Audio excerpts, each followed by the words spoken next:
Hey there, Vikings fans. You are listening to the Purple People podcast.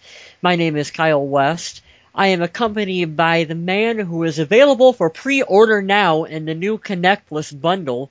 His name is Adam Carlson. It's a limited edition bundle numbered 101. You better look out for it. I'd like to welcome everyone to episode number 102 of the Purple People podcast. This one is titled Football Focused. We'll talk about the reason for that in a little bit. But first, let's go on and run through our quick hits, because I love quick hits, and I know a lot of people do too, so why not? I do too. We got some cool ones coming up today. I have a lot of quick hits today. Yeah, actually, a lot happened out there in the land of 1,000 lakes, or 10,000 lakes, or whatever. 10,000, that's a lot of lakes. Yes, it is. The Vikings have claimed defensive back Julian Posey from the Browns. They've waived defensive back Kip Edwards. It's a nice swap-up of training camp bodies. I'm guessing that Kip Edwards probably didn't impress very much during the OTAs, so they decided to bring in a fresh body. Now, he has... Nothing wrong with that. Posey has a brother or cousin or someone who also plays in the NFL, correct? DeVere or Posey, I think. I believe so. That's what, the Texans? The wide receiver? Yeah. So that's a nice change-up. Posey has a very small, limited amount of starting experience. I think he started one, maybe two games, if that. But all in all, it's nice to bring a new body into camp. Yeah, it is a good little training camp, like you said, switch out there. He appeared. Yeah. He played in 5 games for the Browns in 2013 and recorded 3 tackles. 6 tackles and 1 sack. And then he ended up in Miami in 2013 for training camp. And then he was signed back to the Browns practice squad September 2nd in 2013. So he's made his way around the league. It looks like there was also... Yeah. He was originally signed by the Jets as an undrafted free agent in 2011. So I am not expecting him to make the roster, and with the start, I don't believe he's eligible for the practice squad. So he will either have to make the 53 or be cut, but I'm guessing that he is a training camp body, and that's probably what he'll be paid to do. You never know. You never know. Last weekend, Vikings rookie quarterback Teddy Bridgewater attended the NFLPA Rookie Premier event. While he was there, he got to learn about financial management, working the social network properly, all that nice, fun kind of stuff. And he got to meet former Minnesota Vikings quarterback Dante Culpepper there, so that had to be a fun experience. You see that? I just got my roll on. I love Dante Culpepper. I'm still a big supporter of his, and I think it's cool that he, Teddy Bridgewater got a chance to meet Dante, and I don't know. I think stuff like that's cool. To me, I thought it was cool too. I especially think it's cool since my Teddy Bridgewater jersey came in the mail this week. I just got the notification that it has been shipped out, so I'm expecting mine sometime probably early next week, and I'm gonna have to fold up my Christian Ponder jersey and put it on a shelf somewhere. Let's not talk about that, shall we? let's just. So the state of Minnesota won the right to host Super Bowl 52. Minnesota isn't done there. Minnesota just put in a claim to host the NCAA Final Four as well in that building. They're looking at 2019 or 2020 as one of the possible years, and that's great news for that new Viking Stadium, which will be the home of the Minnesota Vikings. Very cool, very cool. Now we just got to get them to host a WrestleMania. Did you read my article? No, about it on the Viking have Age? not had a chance to. That's exactly what I said at the end of the article. They got to get a WrestleMania in there. That's got to happen. It happens almost every year. It seems like they follow Super Bowl. Like with the city that hosts the Super Bowl, they tend to follow. So. Yeah. Now here's one of the cool things that seems to get overlooked every once in a while.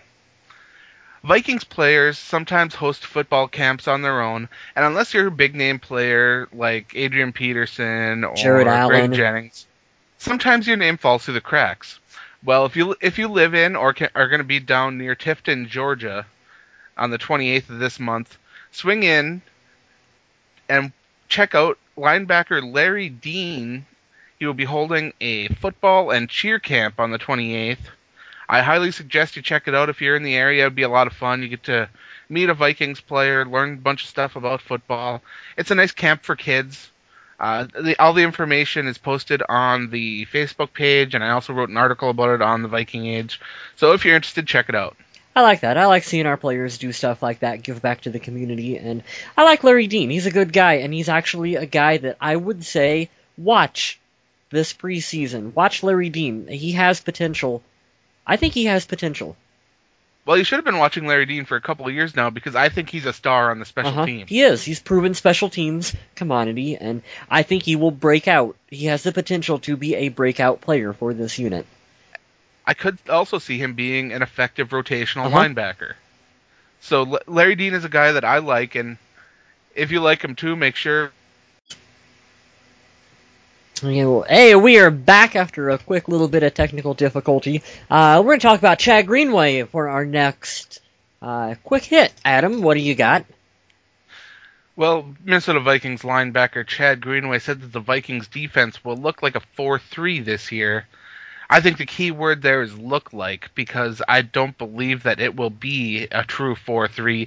I think we'll see so many looks that run from a 3-4 to a 4-3 to a 3-3 to everything. I mean, well, I'm excited to see what this defense is I am too. You were already hearing our offensive players talking about how we're lining up against this defense, and this defense is giving us multiple looks to play against, and it's making our job more difficult because we don't know what exactly. There's a lot of shifts that are going on. I think you've heard Cordero Patterson talk about that. I've heard Matt Castle talk a bit about that. So that is, that's the kind of defense that we like me and Adam are personally doing it. No, I mean the Minnesota Vikings. That is what they are installing up there in Minnesota. Another nice little quick hit about Chad Greenway is that he helped two people stuck on Lake Minnetonka get to shore safely. I didn't watch the video, I'll admit that. To me, it's nice of him to be able to help those folks, but I heard that Mr. Kyle West there has some stuff to talk about. Yeah, I just think it's cool. Chad Greenway out there doing his part to help people. It's a really neat story. I like to see that from... It's one of those things where you would think that anyone in that situation would go out there and try to help some people stuck on a boat. I like that. Oh, no. A positive story about Vikings and boats. I mean, you can't get any better than that. Usually it seems to work the opposite for for these guys, so we finally got one, and hopefully this story, even though it doesn't really relate to football, maybe it will get people to lay off Chad Greenway just a little bit, because there's a lot of negativity that seems to go around him. He's the current scapegoat for people to blame the team's woes on. Well, we'll be talking about that a little bit more later, I think. So let's continue with the quick hits here, because we got a handful more to go. Rookie Anton Exum. I like Anton. Seems like a good guy, hard worker. I did not know prior to writing my article on the Viking Age that he was a rapper. If you go to YouTube, you can check out his raps under the name Tone. He's got several songs on there. It's worth checking out if you like rap music and the Minnesota Vikings. Check it out. I really don't, but I want to hear it anyway because that's awesome. So yeah, of course I'll be checking it out. This next quick hit is not really Vikings related, but kind of. The New York Giants have released quarterback Josh Freeman. Freeman's back on the market. Who knows? Maybe the Vikings will pick him up again. No. No. Christian Ponder is a more viable backup at this point. I feel bad for Josh Freeman in a lot of ways. Because when he was down in Tampa Bay, I do. When he was down in Tampa Bay, he looked like a franchise quarterback at times. A guy that they could rely on. And I'm not sure what's going on with him in his personal life to where he just can't mentally get on the football field and make things happen. But when you're cut during the preseason, I mean, we're not even talking about preseason. We're talking the offseason. Yeah. When you're cut during the offseason for players that just they're inferior to him talent-wise. Curtis Painter. They kept Curtis Painter, and they cut Josh Freeman. I hope Josh Freeman takes this year off, gets his act together, and comes back and can play football at a high level. I hope that can happen. I don't want to spend too much time on Josh Freeman, but I think it's a little bit of the Vince Young syndrome, where supremely talented, like all the talent is there, but it just must be a bit of a basket case up top. Who knows? It's hard telling. I wish him the best of luck, though. Is. Me too. Well, you want to see everyone make it, so maybe there's a team out there for him. Maybe the Raiders pick him up. NFL.com's Elliot Harrison has named Alan Page as the best player in team history, which I think is very appropriate. When I clicked on the article, I thought that it was going to be Fran Tarkenton because he's the guy that seems to get so much attention in Vikings history. Alan Page was a dominant defender for so many years, and he deserves that, so I'm glad to see him get the recognition. Yeah, I was going to say Troy Williamson. Just for... I'm kidding. No, I would say Fran, but it's nice to see a couple of the other Purple People Eaters get some recognition as well, too. And yeah, he's absolutely definitely top 2 or 3 players in Vikings history. Now, here's another former Viking quick hit, which I think might make Mr. Kyle West a little upset. Oh? LeGarrette Blount, you know that guy, right? Yeah. Well, he had a nice little quote about Toby Gerhart today that may ruffle your feathers a little bit, because I know you're a fan of Mr. Toby Gerhart. What did he have to say about Toby? Here's the direct quote. I didn't think the running back market would be so low. I didn't think, the biggest contract would be Toby Gerhart's 10.5. I didn't think that would have been the biggest contract. I don't think that his body of work should have made him the highest paid free agent running back this offseason. Well, that proves that LeGarrette Blount didn't watch a lot of Vikings football or a lot of Toby Gerhart.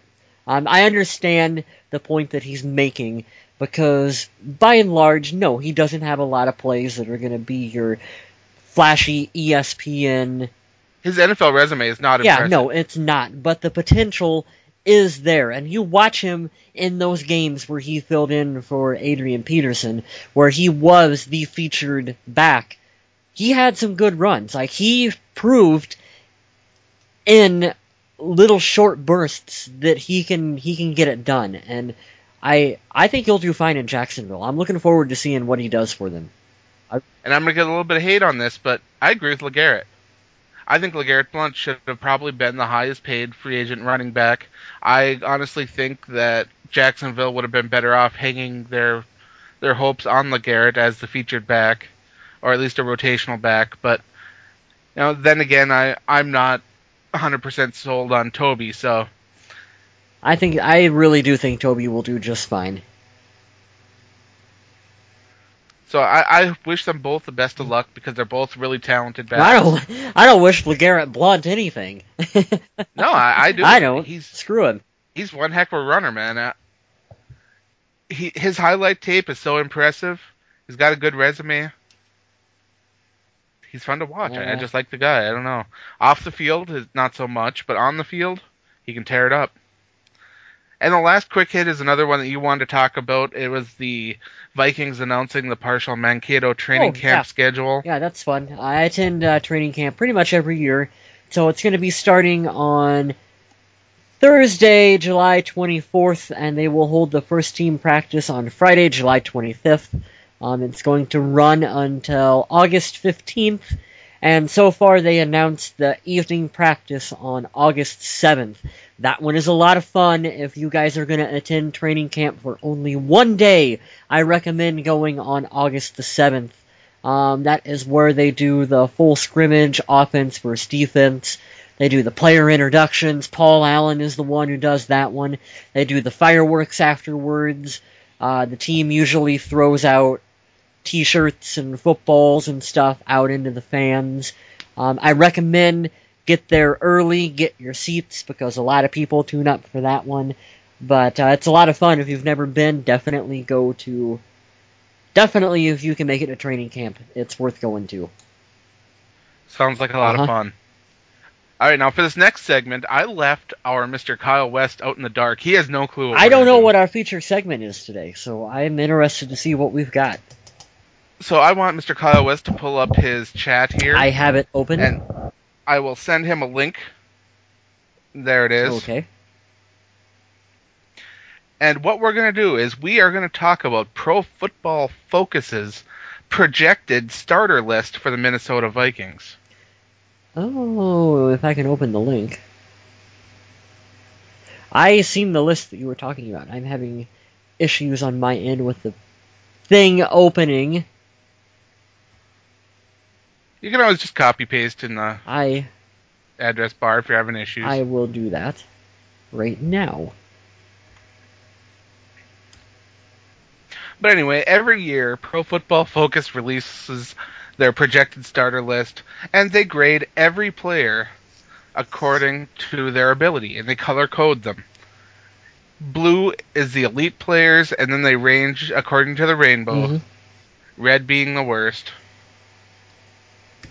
Okay, I've got it up in front of me right now. And we're going to talk about all these players.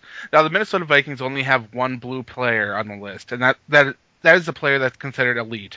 There's no questioning that that's Adrian Peterson. Without question. He's an elite running back, most likely, debatably the best running back in the NFL. There's no debate. He is a number one in terms of NFL running backs. But then the color scheme goes a little crazy because we're looking at 3 dark green, which are high-quality starters, John Sullivan, Brandon Fusco, and Phil Lodeholt. Mm-hmm. That right side of the offensive line played so well last year. Fusco and Lodeholt had their best years as pro football players. John Sullivan is constantly one of the best centers in the NFL. I'm actually moderately surprised that he isn't blue because I do believe he is one of the NFL's elite centers. Mm-hmm.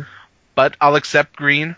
That right side having 3 high-quality starters, according to Pro Football Focus, makes me happy. For all the hate that Phil Lodeholt gets from Vikings fans and whatnot, which I'm a Phil Lodeholt defender, I am glad to see that they listed him as a high-quality starter. Absolutely. Mm-hmm. And then let's switch over to light green, which they call a good starter. There are a lot of these. He's a good starter. Jerome Felton, Kyle Rudolph, Rhett Ellison, Greg Jennings, Cordero Patterson, Matt Khalil, Brian Robinson, Linval Joseph, Captain Munnerlyn, Harrison Smith, and Blair Walsh. After some of Blair Walsh's misses last year, I understand how he's a good starter instead of a high-quality starter. Also because he doesn't have enough time to really establish himself as being a high-quality starting kicker. I think that if he has another pretty solid year this year, he will be upgraded to dark green. I'm seeing Captain Munnerlyn and Harrison Smith there is pretty great. I'm a little surprised. I was a little surprised about Greg Jennings just being a good starter.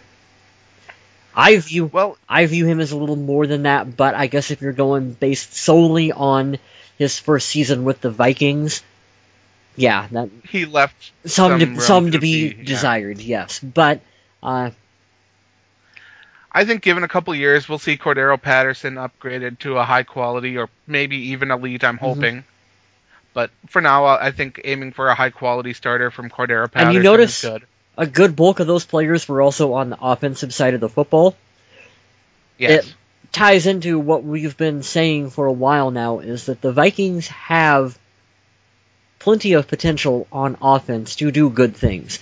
Now they've got a good offense. Now that Musgrave's play card is out of the equation, North Turner has a lot to work with. He really does. So let's talk into the yellow, which are the average starters. Jerome Simpson listed as an average starter. That's kind of a surprise in a bit. I think that Jarius Wright, who I consider a starter in place of Jerome Simpson. They have listed as a second string, but they have him yellow as well as average. Also listed as average is Sharif Floyd, Everson Griffin, Xavier Rhodes, Jamarcus Sanford, and Colin Leffler. Joe Berger and Robert Blanton as well, too. Right, but they are not listed as starters. Second string. Okay. Yep.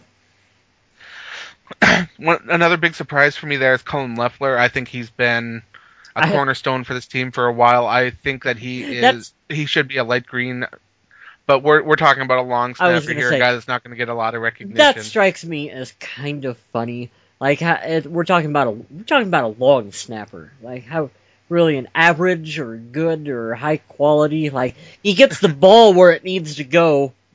But if you've watched Raider games, you know how important a long snapper is.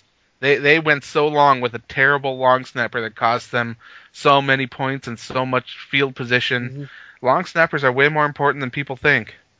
But I want to talk a little bit, too, about Xavier Rhodes after 1 year being a yellow average starter. That's okay. I mean, he has room to improve from there. He was impressive last year. He got injured. If he can stay healthy this year, you could see that go up to being a light green, dark green next year, maybe. Who knows? From what I've seen, or from what I've read, so far, is that he's been having a pretty solid set of OTAs. Like, he's been improving. He's been getting his hands up there around some balls, knocking some passes down, showing what he can do, and I expect him to improve quite a bit this season. Another guy that, if he doesn't turn dark green, I will be surprised next year, is Kyle Rudolph. A lot of people are debating that he should already be considered a high-quality starter, but I think listing him as a good starter it's fair. Mm-hmm. He'll be elite.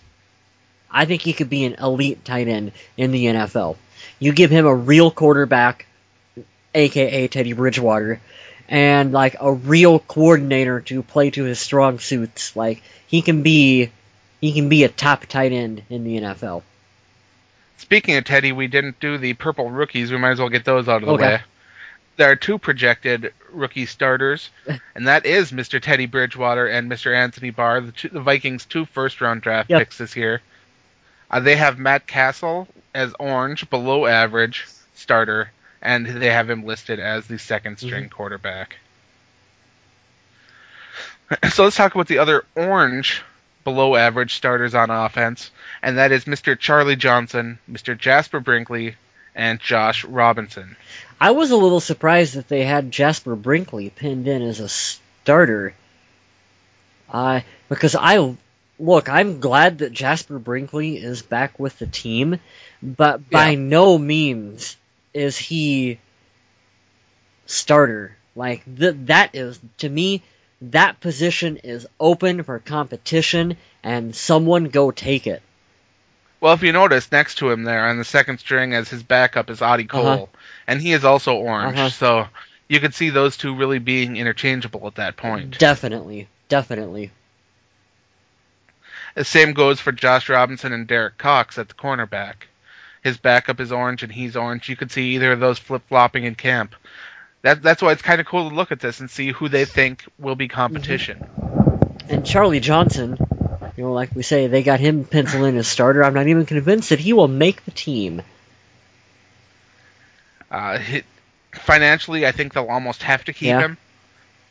But sadly, I hope he doesn't stay on as being a below-average starter. If he does start, they need to see a heck of a lot of improvement from him. And next we have Red. The poor Red players. We got 2 Red starters, and that's Chad Greenway and Jeff Locke, who are considered poor starters. Poor? That is a pretty harsh label for Chad Greenway to label him poor. I think it's even more harsh for Jeff Locke. He did kind of suck last season. He struggled last year at the beginning of the year. He came back on fairly strong, but I don't think his body of work is big enough to really say that he is a poor starter. I would have rather seen him be gray as not enough info. Yeah. It is really early in his career to label him one way or the other. He did struggle. He had some pretty poor punts. He had some decent ones, though, that covered for it. But the big one is that Chad Greenway. Yeah, that one. And your other Iowa boy as the second-string tight end, Alan Reisner, is also a Red. Yeah, that irks me on both of them. But Chad in particular, look, I agree, last year he didn't play where you would expect him to play. So if you're going just based solely on last year's production, you bump him down a notch. But he is not as bad as what everyone's... Well, Here's my opinion. Greenway struggled the last couple years. I don't know if it was all entirely his fault. It could be the fault of the scheme. It could be injuries dragging him down. It could be a lot of things. But I think that in this aggressive defensive system, if Greenway can stay healthy, I think we can see him improve a lot and really hopefully quiet a lot of the rumblings about having him take a pay cut, being traded, or even outright cutting him is what we're hearing from fans. And see, I still stand by my theory that Chad has been on that defense out there in the secondary, one of the few guys who can actually play his position, but he has been forced to cover for the mistakes of everyone around him for the past few seasons. And it's like you get some talent around him to where he can focus on his position and not having to clean up for the missed tackles for the people in front of him so much. And it's like... well, we talked about this too, where I was talking to you about how I thought Chad Greenway was trying to do too much. He was. He's asked to... When you're in a system, you have to try to do your job and contain as best you can. And he was really trying to overextend himself, and I think that hurt him over the past couple years. I think so too. Let Chad play his position and be able to focus on his position and know that he's got someone like Anthony Barr that's out there on the field next to him who is going to be able to hold up and do his own. It's like, okay, let's see what happens. Barr is going to be speeding all over that field. He is one fast defender. Yeah. He should help make up a lot of ground on that other side. And if they can get a capable middle linebacker in there, whether it's Maudy, Cole, or Brinkley, or whoever it's going to be, I think that really we could see improvement from this linebacking group, because as of now, even according to Pro Football Focus, it's a big question mark. Also, for those keeping score at home, Christian Ponder was labeled the third string quarterback, and he was in the red. He was a poor starter. Yes. Poor guy. The only other player listed in red on the Minnesota Vikings was Mr. Raymond, which surprised me a little bit. Yeah. Because I didn't think he played that poorly, but kind of a surprise. Other than that, I don't think that there were too many surprises on this projected list. The big points for me were Teddy Bridgewater being listed as a starter over Matt Castle. Yeah. Jerome Simpson being projected as the wide receiver 3 over Jarius Wright, which I don't think is going to be accurate. Their depth chart is a little... it leaves a little to be desired, but... Right. I mean, it's not bad. I like the way... it's interesting. I like the way they have Rodney Smith making the team. I agree with that. Absolutely. Although I was a big Rodney Smith I was reading it going, Lester Jean. Like they're really gonna have him penciled in as making the roster, but you never know. Never know. They like him, I guess. Mm-hmm. They have 7 wide receivers on the roster, which that would surprise me. That would surprise me heartily too. But the only other really debatable things on here is the ranking of Chad Greenway as being a poor starter, Teddy Bridgewater starting over Castle, and a lot of folks feel that David Yankee will play well enough in camp to take the starting position from Charlie Johnson. Mm-hmm. There's also some clamoring for Derek Cox to start over Josh Robinson. I haven't seen enough for that to make any sort of real assessment. That's a training camp battle. I won't comment on that so much. That is a training camp battle. We'll see how that shakes out. That's something we'll watch during training camp and preseason. We'll check that out, see how that goes. Otherwise, I thought that this was a really interesting piece by Pro Football Focus, and I want to thank them for putting this out because it's been a really interesting look into how objectively people look at the Minnesota Vikings team. Oh. So that's all I have for this week. Do you have anything else that you'd like to add? No, I think that'll do it for this week's show. All right, I'd like to thank everyone for listening. Check us out on Facebook. On Twitter, it's at Purple People Pod. Check out my work on the Viking Age. And if you are into The Walking Dead, check out my stuff on Undead Walking. It's another great webpage to check out for information with articles from me and a couple other folks that are really into that show, The Walking Dead. I can't help it. I love it. I love it. Mm-hmm. But in the meantime, I'd like to remind everyone that Minnesota Vikings are awesome, and stay classy, Minnesota.